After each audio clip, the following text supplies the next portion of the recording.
Hi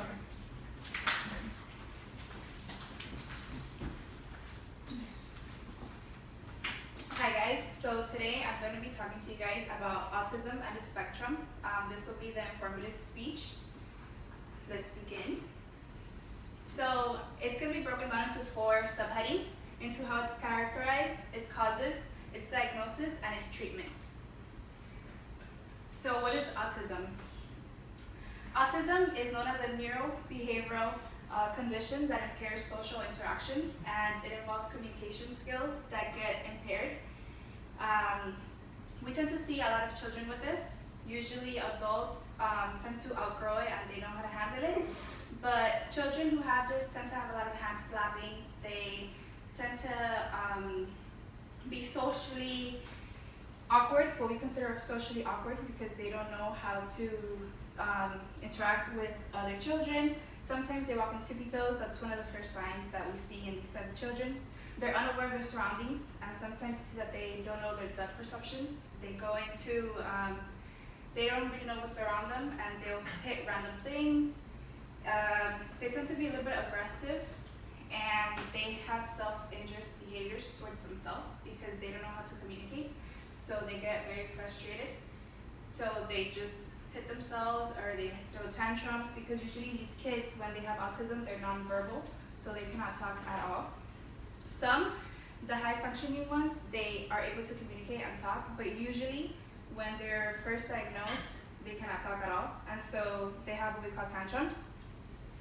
These kids are very sensitive to stimuli like sound.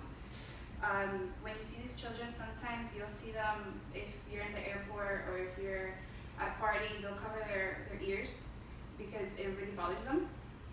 They don't hear the way that we do. They hear everything 10 times more. So it's something that really affects them. These kids tend to specialize in one skill. It could be drawing, it could be art, it could be math. What they do, they're proficient in it and they become experts, but it has to be something that they really enjoy. So what causes autism? Autism is believed to be caused by genetic factors. It's known to be hereditary. There's no specific gene triggered to what it is yet, because there's still a lot of research that is being done in the case. It's also said to be that expectant mothers who consume drugs or they're exposed to certain chemicals, their children can come out with autism. And also if the mother or the father is very old or high of age, it tends to, the genes get degenerative, and so the child has a higher possibility of having autism. But there's no vaccines. That was the biggest issue with autism. Everybody thought that vaccines were causing autism. They thought the MMR, the mumps and rubella vaccine, was causing it, and it was actually discredited. And there's no vaccine right now that causes it or treats it. So how do you diagnose a child? Well, they can start with DNA testing. Usually what they do is they do basic psychological evaluations, and they see how the child that age is performing to another child that is the same age. And when they see a disbalance, they tend to go on further with DNA. They do visual and audio tests because, like I said, they have sensory problems and they don't hear things the way that we do. And then they get seen by a lot of professional people like speech therapists, psychologists, occupational and physical therapists. So how is autism treated? There is no cure for autism. There are ways to help these kids cope with it and to improve their behaviors and to learn how to socially adapt to the world that they live in. But there's no pill that you can take to get rid of your autism. There's none of that. So what we do is, one of the most effective ways to deal with autism is giving the child behavior therapy and starting as little as they're diagnosed. Also occupational, physical, and speech therapy. Like I said, a lot of these kids are nonverbal, so speech has a lot to do with it. A lot of parents like to give a lot of vitamins to these kids. They feel like it's going to improve them in some way.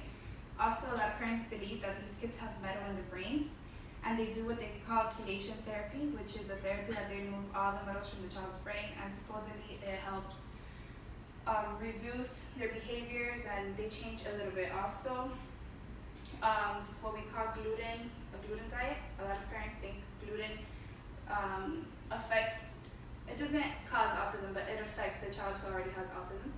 So they try to reduce the gluten intake, and also these children have a very hard time sleeping. They don't sleep like a regular child. So a lot of parents give them melatonin, and the melatonin helps them sleep throughout the night and help their brain relax because their little brains are always active and they just don't stop. So these are the basic things of autism. And do you guys have any questions? Yeah. Can you develop autism one time? Okay, so you're usually born with autism, but as a baby, if your baby has milestones, and then you tend to notice after a while that your baby doesn't do certain things that other babies at their age are supposed to do. So you don't develop it as an adult. You're basically born with it, but it takes a while to be diagnosed, about 15 months. Any other questions? How young can a child be diagnosed with autism? Well, it all depends on the child and the symptoms that they present. It could be as little as a year. Some don't show symptoms until 2, 3, but it could be as little as a year.